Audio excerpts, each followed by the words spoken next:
हालांकि अब इस तरह की तस्वीरें हैरान नहीं करती, क्योंकि इस तरह हंगामे की बातें आम सी बात बन चली है। कई बार किसी एक पक्ष से तो कई बार किसी दूसरे पक्ष से, और सारा ठीकरा मीडिया पर फोड़ना यह आज का चलन सा लगता है। जो आपने देखा ये अटेर में हंगामे की तस्वीरें रिजल्ट के तुरंत बाद की थी। हम चाहते तो नहीं थे कि तस्वीरें आप तक पहुंचाएं, लेकिन निश्चित तौर पर यह बाद में एक मुद्दा बन गया। हार के बाद बीजेपी प्रत्याशी के समर्थकों ने हंगामा किया, मीडिया से बदसलूकी की। आज हम अपने प्रोग्राम की शुरुआत जश्न के नजारों के साथ करना चाहते थे, लेकिन बीजेपी कार्यकर्ताओं ने कुछ ऐसा कर दिया कि हम आपको शुरू में यह दिखाने के लिए मजबूर हो गए। इन तस्वीरों को देखने के बाद अगर हम ये कहें कि खिसियाई बीजेपी मारन धावे, तो क्या हम गलत हैं? यही हमारी आज की खास पेशकश का नाम भी है। मध्य प्रदेश में 2 उपचुनाव के रिजल्ट आ गए, स्कोर रहा 1-1 यानी 1-1 बराबरी पर। अटेर की हार के बाद बीजेपी ने जिस तरह प्रतिक्रिया दी, उसका पॉलिटिकल मैसेज अच्छा जाएगा ये नहीं कह सकते। निश्चित तौर पर पार्टी नेताओं को उस पर लंबी सफाई देनी पड़ेगी। रिजल्ट पर हम बहस शुरू करें उसके पहले देखते ये रिपोर्ट।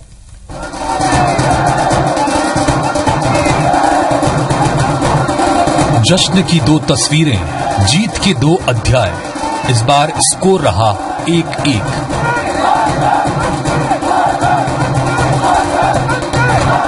मध्य प्रदेश की सियासत में उपचुनाव के दोनों मुकाबले किसी 2020 मैच से कम रोचक नहीं रहे। सुबह जैसे ही भिंड में ईवीएम मशीनों ने अपना मुंह खोलना शुरू किया, अटेर को लेकर अटकलों का दौर शुरू हो गया। शुरू में कांग्रेस प्रत्याशी हेमंत ने बढ़त बनाई, तो तीसरे चौथे चरण में भाजपा के अरविंद भदौरिया आगे हो गए। रस्साकशी के बीच मतों का मार्जिन 200 से 500 के बीच रहा और आखिर में हेमंत कटारे ने अपने पिता सत्यदेव कटारे के किले पर कब्जा बरकरार रखा।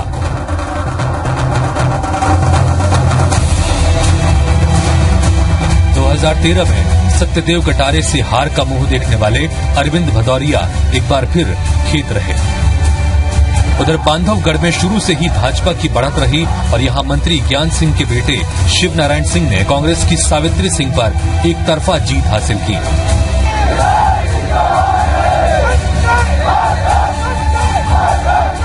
अटेर की हार में भाजपा अब कहीं न कहीं चुनाव आयोग की भूमिका भी देखने लगी है।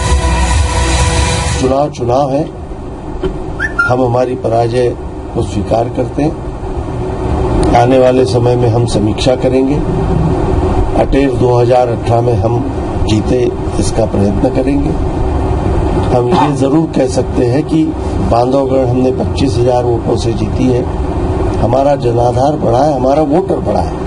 जिस प्रकार का घटनाक्रम भी चुनाव आयोग के द्वारा अकारण किया गया और एक ऐसा क्रिएट किया गया जैसे कि सारी ईवीएम मशीन पहले से ही प्लान है, जो कि अब सब फेल होता दिखता है। अगर प्लान है तो फिर ये इस तरह का ट्रेंड क्यों आता? लेकिन एक जो माहौल बना था, मुझे लगता है कि जनता में कहीं ना कहीं उसका मैसेज भी ठीक नहीं गया है और हो सकता है कि हमारी भी कुछ कमियां रही होंगी। कांग्रेस ने सिंधिया को अटेर का जिम्मा सौंपा था, तो अजय सिंह को बांधवगढ़ भेजा गया था। कमलनाथ, दिग्विजय सिंह के साथ ही मोहन प्रकाश भी इन चुनावों पर नजर बनाए हुए थे। उधर भाजपा की तरफ से सीएम शिवराज ने दोनों क्षेत्रों में मोर्चा संभाल रखा था और रणनीतिकारों के रूप में तकरीबन 1 दर्जन मंत्रियों की ड्यूटी लगाई थी। भाजपा की ये कोशिश रही कि वो दोनों सीटें जीत ले, लेकिन कम वोट से ही सही कांग्रेस ने अटेर पर कब्जा बरकरार रखा। अटेर के चुनाव को शिवराज वर्सेस सिंधिया के तौर पर भी देखा गया। इसमें परिणाम के आधार पर सिंधिया आगे रहे। ज्योतिरादित्य सिंधिया जी की बात पर, उनके अनुरोध पर एक तो मध्य प्रदेश के सारे वरिष्ठ नेता एक सूत्र में बंधे। पूरे कांग्रेस की ज्योतिरादित्य सिंधिया जी कुशल नेतृत्व को और उनकी कार्य क्षमता को, जिन्होंने पूरी कांग्रेस को, मध्य प्रदेश के सभी वरिष्ठ नेताओं को, छोटे से लेकर बड़े कार्यकर्ताओं को एक किया। ये जीत का श्रेय ज्योतिरादित्य सिंधिया जी कुशल नेतृत्व को जाता है। 2018 के आखिर में मध्य प्रदेश में विधानसभा चुनाव होना है। ऐसे में अब दोनों ही राजनीतिक दल इलेक्शन मोड में दिखने लगे। अटेर की जीत से कांग्रेस का मनोबल तो बढ़ेगा, पर सवाल यही है कि क्या एक जीत पूरी पार्टी को उसका खोया मनोबल और आत्मविश्वास लौटा पाएगी? आलोक पंड्या, IBC 24, भोपाल। तो इस बहस और इस चर्चा की शुरुआत हम इस सवाल के साथ करना चाहते थे कि क्या इन नतीजों को वाकई आप अगले वर्ष के अंत में होने वाले विधानसभा चुनाव और उसकी तैयारी से जोड़कर देख सकते हैं? दूसरा सवाल कि क्या इसमें कांग्रेस के जिन नेताओं को लगातार परिवर्तन की बातें करते आप देखते सुनते आए थे, क्या अब इससे बल मिलेगा? क्या वाकई नेतृत्व परिवर्तन और खास तौर से किसी एक गुट को आगे करने को लेकर जो बयान दिए हैं कार्यकर्ताओं ने, नेताओं ने, क्या इस बात को इससे गति मिलेगी? तीसरा और सबसे अहम मुद्दा जिस पर हम बात करेंगे कि आजकल एक ट्रेंड सा बन गया है कि कभी भी हार का ठीकरा आप दूसरों पर फोड़ें। ईवीएम के ऊपर कभी फोड़ा गया और कभी इसका ठीकरा मीडिया के ऊपर भी फोड़ा गया, गुस्सा मीडिया के ऊपर भी दिखाया गया। इन सारे सवालों और इन सारे मुद्दों को लेकर हम आज की बहस शुरू करते हैं। सबसे पहले आपको मिलवा दें जो हमारे आज के बहुत खास मेहमान जुड़ रहे हैं। हमारे साथ में गोविंद मालू जी जुड़े हैं, बीजेपी के नेता। भोपाल से लक्ष्मण सिंह जी हैं, कांग्रेस के नेता। और साथ ही दीपक तिवारी जी, वरिष्ठ पत्रकार, वो भी हमारे साथ में जुड़े हैं। दीपक जी के पास में जाऊंगा बाद में, क्योंकि जो घटनाक्रम घटा था तब हमने उनका रिएक्शन इस पर लिया था। गोविंद जी, सबसे पहली बात यह कि एक जगह जीते एक जगह हारे, फिर एक जगह जहां हार हुई वहां इतना गुस्सा क्यों, इतनी खींच क्यों कि कभी मीडिया के ऊपर तो कभी जो निर्वाचन आयोग की टीम वहां थी उसके ऊपर गुस्सा उतारना पड़ा कार्यकर्ताओं को?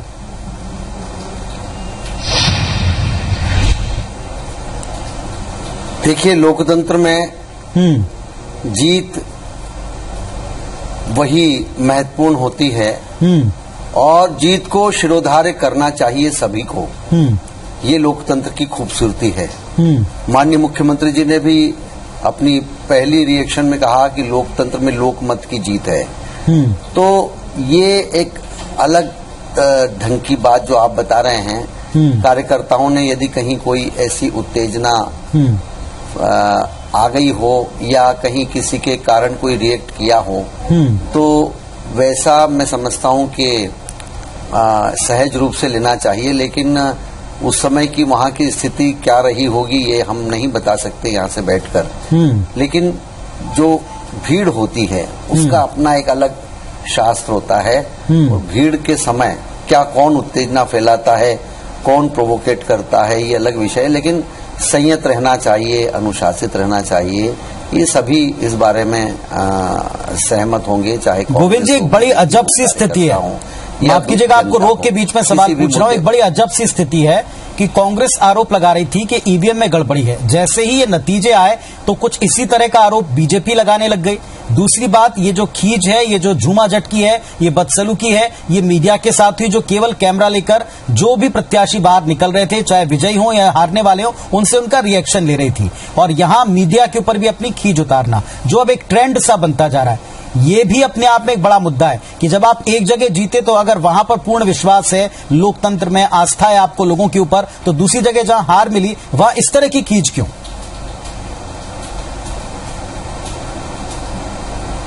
देखिए, रिएक्शन में ईवीएम का मुद्दा तो पूरे समय कांग्रेस ने उठाया। चुनाव में जब अभी परिणाम के दिन भी, परिणाम के समय भी एक ईवीएम को खोलने के मामले में कुछ उन्होंने आपत्ति उठाई और उसको परिणाम को कुछ समय के लिए बाधित किया गया। तो ये कांग्रेस की एक रटी रटाई स्क्रिप्ट है कि प्रशासन का दुरुपयोग हुआ, ईवीएम में गड़बड़ी है। वास्तव में हम जनाब पर इसी स्क्रिप्ट में अगला डायलॉग तो बीजेपी के कार्यकर्ताओं का आ गया ना।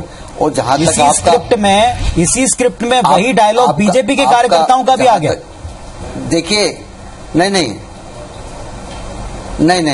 बीजेपी के कार्यकर्ताओं ने, देखिए मैंने आपसे कहा कि भीड़ में कौन क्या कहता है। जिम्मेदार जितने भी नेता हैं उन्होंने आज इस हार को, जीत को शिरोधार्य किया है और खुले रूप से कहा है। माननीय नरेंद्र सिंह तोमर जी का भी बयान मैंने पढ़ा कि एक सहानुभूति की लहर हावी हो गई बाकी चीजों पर।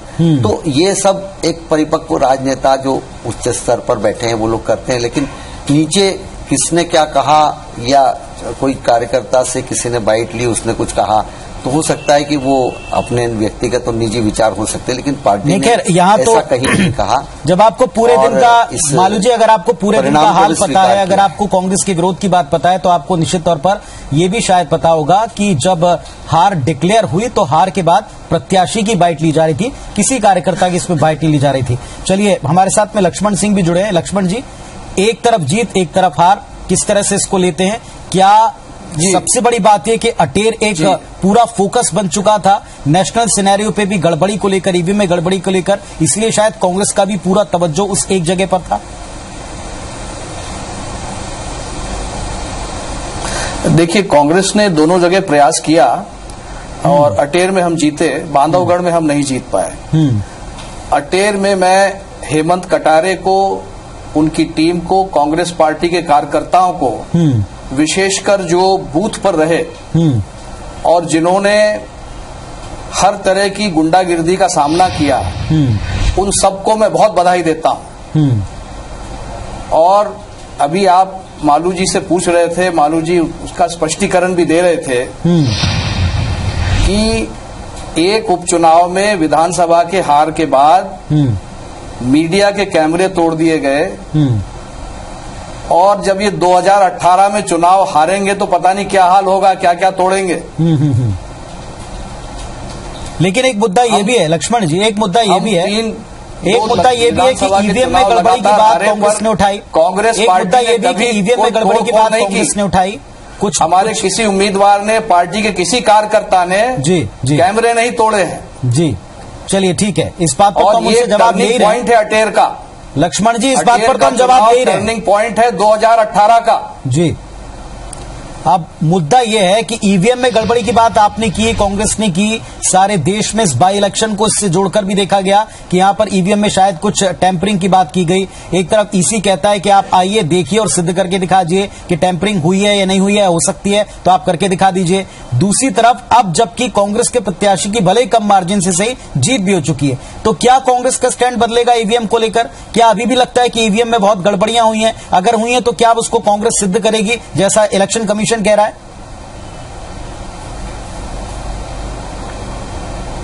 देखिए, कांग्रेस ने अपना पक्ष चुनाव आयोग के सामने रखा है। चुनाव आयोग ने, आज मैंने पढ़ा था अखबार में, टीवी में देखा कि उन्होंने चैलेंज किया है कि कोई इसमें टेम्परिंग का सबूत या हैकिंग का सबूत दे दे। उन्होंने कोई तारीख निर्धारित की है।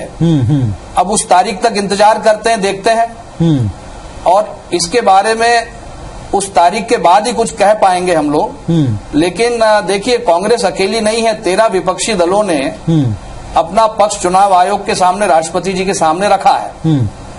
अब सच्चाई क्या है, कुछ दिनों बाद फाइनली आप मानते हैं क्या कि अटेर में कोई गड़बड़ी हुई? क्योंकि आज भी ये बात कही गई थी कि जो लास्ट के 2 राउंड थे उसमें गड़बड़ी कुछ देखी गई थी। आप मानते हैं, कांग्रेसी मानते हैं, कांग्रेस मानती है कि कोई गड़बड़ी हुई है ईवीएम में? अटेर में कांग्रेस के कार्यकर्ताओं की मेहनत और सजगता के कारण और उनकी हिम्मत के कारण कोई गड़बड़ी कर नहीं पाए। लेकिन पूरी कोशिश की गई थी, हर तरह से प्रयास किया गया था। और जो भाजपा के उम्मीदवार खड़े थे अटेर से, उनका रिकॉर्ड ही कुछ ऐसा है। आप भिंड में जाके उनके बारे में किसी से पूछ सकते हैं। उनको उम्मीदवार बनाने का मतलब ही यही था कि दादागिरी करके कैसे भी करके चुनाव जीतना है। ठीक। लेकिन इस नौजवान ने पहला चुनाव लड़ा, हेमंत, इसने हिम्मत करके ये दादागिरी उनकी नहीं चलने दी। मैं अगला सवाल पूछूंगा कि इस जीत को आप कैसे लेते हैं? कटारे परिवार की जीत लेते हैं, कैंडिडेट की लेते हैं, कार्यकर्ताओं की लेते हैं, या सिंधिया जी की लेते हैं जिनको कहा जा रहा है कि उन्होंने बहुत मेहनत इलाके में की, या पूरी कांग्रेस की लेते हैं? मैं आपके पास लौटूंगा, फिलहाल दीपक जी के पास जा रहा हूं। दीपक जी, आप शाम को भी हम बात कर रहे थे, अब एक ट्रेंड सा बन गया, मीडिया पर कैमरे के ऊपर बदसलूकी कर दो, सारा ठीकरा मीडिया के ऊपर फोड़ दो, निर्वाचन आयोग तक को लपेटे में लिया गया, उनके खिलाफ भी नारेबाजी की गई। क्या कहेंगे इस रवैये पर आप?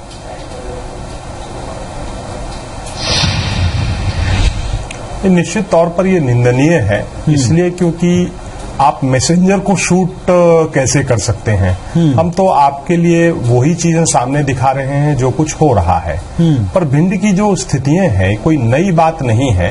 अगर मेरी स्मृति सही है तो भिंड में कुछ वर्षों पहले एक पत्रकार को इसी तरह से जला दिया गया था, अगर मैं सही याद कर पा रहा हूं तो। इस तरह की बातें वहां पर काफी होती रही हैं। लेकिन जिन परिस्थितियों में ये चुनाव हुआ था और जितना पुलिस बल वहां पर मौजूद था, और आज की जो घटना अरविंद भदौरिया के सामने हुई, जब अरविंद भदौरिया से बाइट लेने के लिए टेलीविजन जर्नलिस्ट गए, उस समय अचानक से उन पर हमला हुआ, तो ये बहुत ही मुझे लगता है खराब है। इसको दोनों राजनीतिक दलों के लिए जितने कड़े शब्दों में इसकी निंदा करना चाहिए और ऐसे तत्वों को रोका जाना चाहिए, अन्यथा आगे होगा कैसे? अरे भाई, ईवीएम में अगर गलतियां हैं तो चुनाव आयोग की समस्या है। अगर रातों रात 5 या 6 थानेदारों को हटा दिया जाता है या कलेक्टर एसपी को बदल दिया जाता है तो ये चुनाव आयोग कर रहा है, ये कोई मीडिया नहीं कर रहा। आपको जान के आश्चर्य होगा कि एक बहुत ही जिम्मेदार चैनल के बहुत जिम्मेदार पत्रकार से कहा गया कि आप लोग ऐसा लगता है जैसा कांग्रेस की तरफ से चुनाव लड़ रहे हैं। बिल्कुल बिल्कुल, क्योंकि हाई प्रोफाइल चुनाव था, एक नेता प्रतिपक्ष की सीट खाली हुई थी और चंबल अपने आप में एक बड़ी महत्वपूर्ण जगह है, तो उस पर फोकस होना बहुत स्वाभाविक था। और जिस तरह से ईवीएम की जो गड़बड़ी तथाकथित रूप से सामने आई थी कि बटन कोई भी दबाते थे और भारतीय जनता पार्टी का सिंबल निकलता था, हालांकि बाद में वो संदेहास्पद परिस्थितियों की चीजें हो गई, इसलिए बहुत हाई प्रोफाइल था। मीडिया वहां पर रहेगा, हम तो अपना काम कर रहे हैं। पर मुझे लगता है कि जिस तरह से बिल्कुल मीडिया तो तब भी जिम्मेदार था कि उन्होंने उन सारी बातों को इसको लेके जी मीडिया तो तब भी जिम्मेदार था दीपक जी, जब इन सारी बातों को जो मीडिया से कही जा रही थी या निर्वाचन आयोग के लिए कही जा रही थी उनको भी उन्होंने बीप करके दिखाया, उनको भी उन्होंने एडिट करके दिखाया। अगर वो सारे वर्जन्स जाते जनता के बीच में, लोगों के बीच में, तो शायद और ऑकवर्ड सिचुएशन बन सकती थी जवाब देने के लिए। छोटा सा ब्रेक यहां पर ले रहे हैं। ब्रेक के बाद इस जीत के और एक तरफ जो मिली हार है दोनों पार्टियों के लिए, उसके मायने तलाशेंगे ब्रेक के बाद।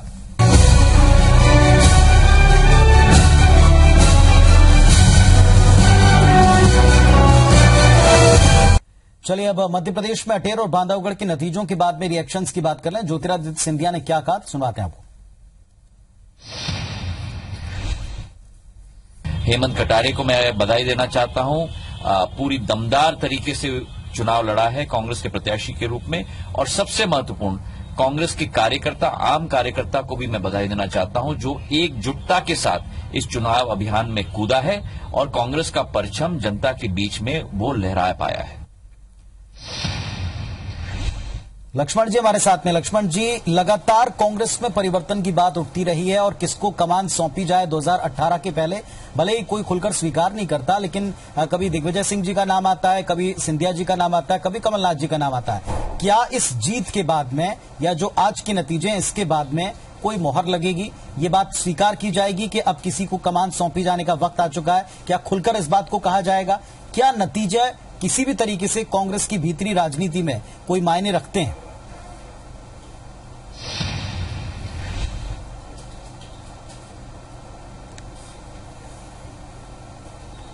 लक्ष्मण जी, आपको मेरी आवाज मिल रही है? लक्ष्मण जी को मेरी आवाज नहीं मिल रही। गोविंद जी के पास चलते हैं। गोविंद जी, आवाज नहीं आ रही जी। गोविंद जी, क्या इस नतीजे के बाद में, जैसे कांग्रेस का यह कहना है कि ये परिवर्तन की शुरुआत हो गई, 2018 में जो परिवर्तन आने वाला है कांग्रेस के पक्ष में, ये उसकी शुरुआत हो गई और सारे देश में भी इस बाई इलेक्शन की चर्चा थी, क्या ऐसा मानते हैं आप?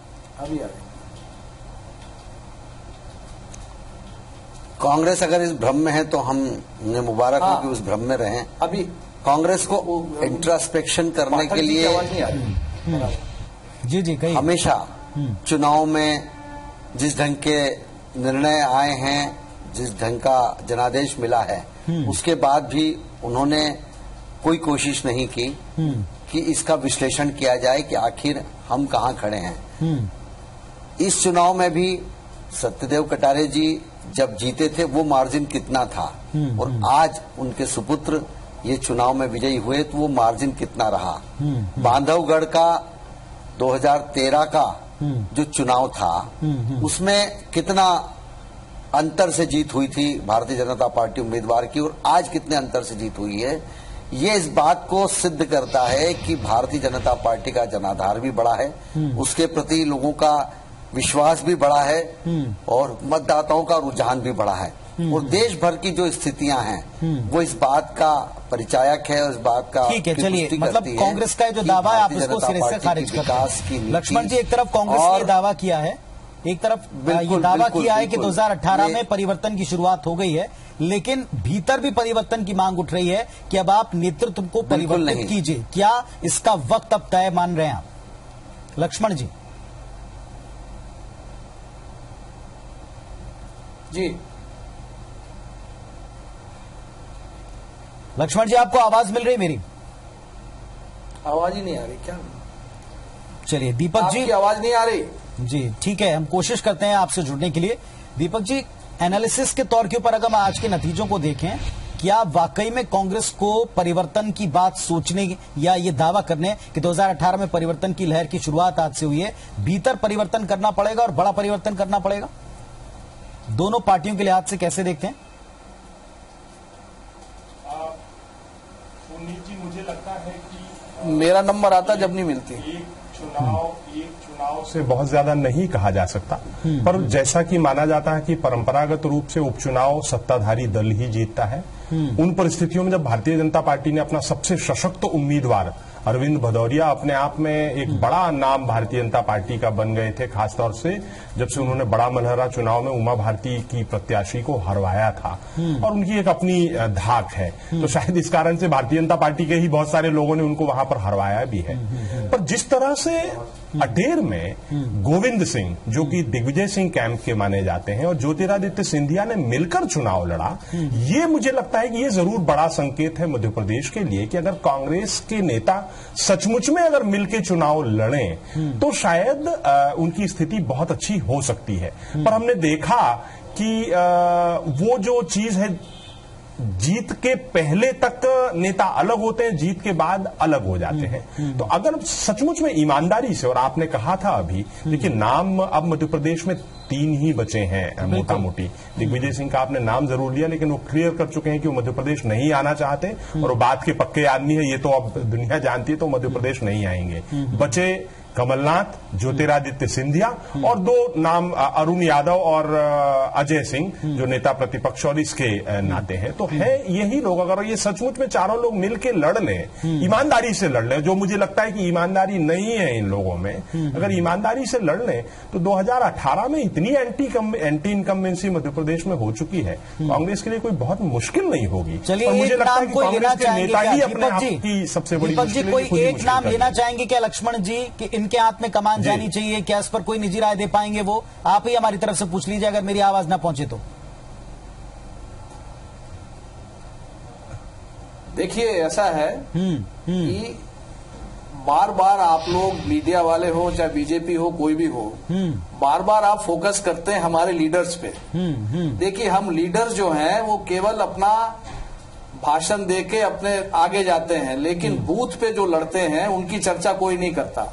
वही चाहते हैं साहब, ये हमारी जो 2018 में चुनाव की रणनीति होगी, ये नेताओं पर आधारित नहीं होगी, ये हमारे बूथ के कार्यकर्ताओं पर, बूथ कमेटियों पर आधारित होगी। हमारे बूथ कमेटियों के, बूथ के कार्यकर्ताओं के आधार पर हम चुनाव जीतेंगे।